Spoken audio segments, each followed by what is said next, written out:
넷째 날, 이방인의 집권자. 네, 이방인의 집권자. 예, 부제로는 이제 교회의 역사라는 제목으로 공부를 해보겠습니다. 구별된 하나님의 교회. 우리가 이스라엘의 이 배도한 이 일들을 이렇게 배워왔습니다. 이스라엘의 역사를 배웠습니다. 이스라엘이 배도한 후에 마찬가지로 하나님께서는 또 다른 이스라엘 백성, 새로운 백성, 즉 교회를 세우셨습니다. 그런데 이 백성, 이 새로운 교회의 특징은 어떤 특징을 가져야 되나요? 세상의 특징이 아닌 다른 사람들을 섬김으로써 다스리는 이런 특징이 가졌다는 것이에요. 참으로 우리가 이해할 수 없는 일이죠. 마태복음에 나와 있는 우리가 섬기기 위해서 섬김으로써 자신을 희생함으로써 다른 사람을 다스리는, 다른 사람을 섬기는 그런 일이 되겠습니다. 한번 우리 예수님께서 어떤 교회를 원하셨는지 우리 한번 다 같이 보겠습니다. 마태복음 20장 25절에서 28절. 예수께서 제자들을 불러다가 이르시되 이방인의 집권자들이 그들을 임으로 주관하고 그 고관들이 그들에게 권세를 부리는 줄을 너희가 알거니와 너희 중에는 그렇지 않아야 하나니 너희 중에 누구든지 크고자 하는 자는 너희를 섬기는 자가 되고 너희 중에 누구든지 으뜸이 되고자 하는 자는 너희의 종이 되어야 하리라. 인자가 온 것은 섬김을 받으려 함이 아니라 도리어 섬기려 하고 자기 목숨을 많은 사람의 대속물로 주려 함이니라. 네, 큰 자가 섬긴다는 것입니다. 그래서 예수님께서 우리를 위해서 어떻게 하셨나요? 십자가에 돌아가셔서 대속물, 값을 치르고 우리를 구원하셨다는 것이에요. 이것이 바로 하나님께서 이 교회를 선택하신 이유라는 것입니다. 결국 우리를 선택하신 이유죠. 그래서 이러한 예수님의 가르침은 예수님께서 십자가에 돌아가시고 여러분이 다 교회의 역사를 아시겠지만 300년이라는 긴 시간의 박해 기간 동안에는 교회가 어떻게 했나요? 정말 이 성경의 말씀대로 살아서 이 신실함을 유지를 했어요. 그런 어려운 그 박해 기간이 끝나고 드디어 무엇이 찾아왔나요? 자유가 찾아왔어요. 신앙의 자유가 찾아왔어요. 신앙의 자유가 찾아오면서 어떤 일들이 일어났나요? 여러분이 다 아시겠지만 서서히 교회가 신실함과 깨끗함에서 벗어나기 시작했어요. 그리고 무엇을 알기 시작했나요?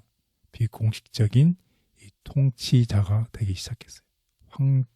황제가 이제 교회를 통제하는 법을 제정하기도 하고 이 주관하기도 하고 그러면서 5세기, 6세기에 들어서면서 교회가 점점 이 권력, 국가 권력에 의존하게 되고 이 교황의 권위는 어떻게 점점 더 커져가게 된 것입니다.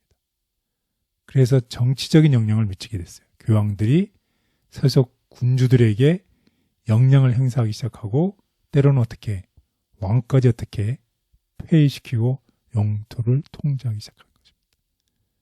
참 어려운 시간에는 신앙을 깨끗함과 예수님의 가르침을 유지하는데 자유가 찾아와서 정말 우리가 마음대로 신앙하고 싶었을 때는 원래 있었던 그 신앙의 순수함이 어떻게 되는 것인가요? 변질되게 된다는 것입니다. 이게 참으로 아이러니컬하죠. 그래서 권력이 있고 그런 힘이 있을 때 결국 무엇으로 간다는 것이에요? 교회가 부패, 썩어져 간다는 것입니다. 갈등이 되고 예수님의 가르치신 진정한 리더십인 종의 모본에서 벗어나서 섬기는 게 아니라 남을 다스리는 그런 잘못된 결과가 초래됐다는 것입니다. 이때부터 섬김의 정신은 사라지고 권력의 중심이 통치를 자리 잡기 시작했다는 것이에요. 그래서 중세시대에 교회의 권위에 불복한 자들은 어떻게 해요? 죽음이라는 것입니다. 고문을 받는다는 거예요. 그럼 강금의 대가를 이렇게 치러야 했던 것입니다. 결국 교회도 이스라엘 백성들이 저질렀던 실수를 어떻게 다시 리피트, 되풀이하게 된다는 것입니다.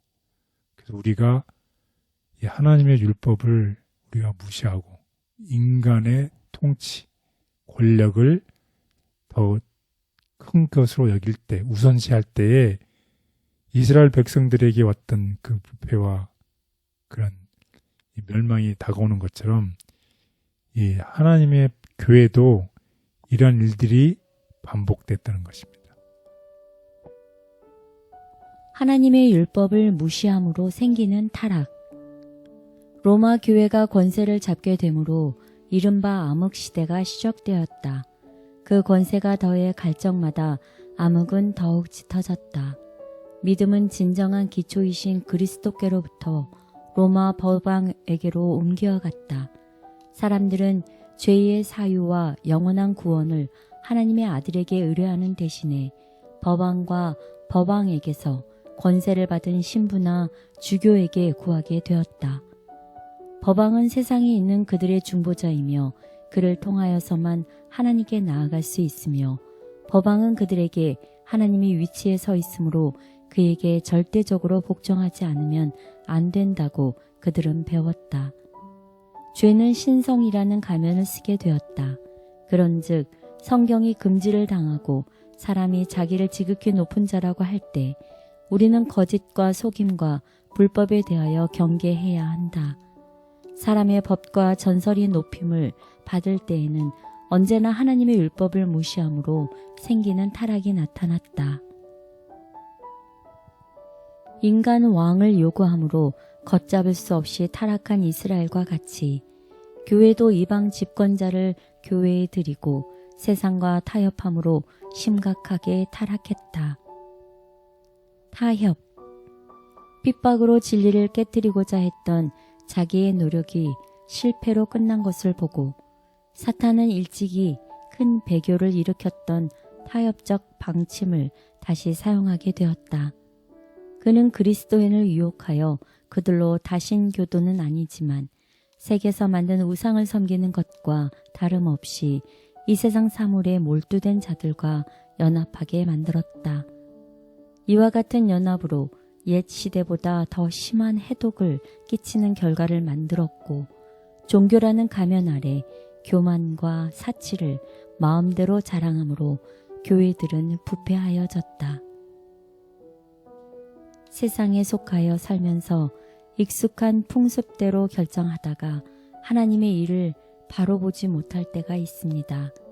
하나님의 뜻을 저버리고 어그러진 길로 가지 않도록 저희의 발걸음을 인도하시고 잘못된 길에서 돌이킬 수 있는 지혜와 은혜를 주옵소서. 예수님의 이름으로 기도드렸습니다. 아멘.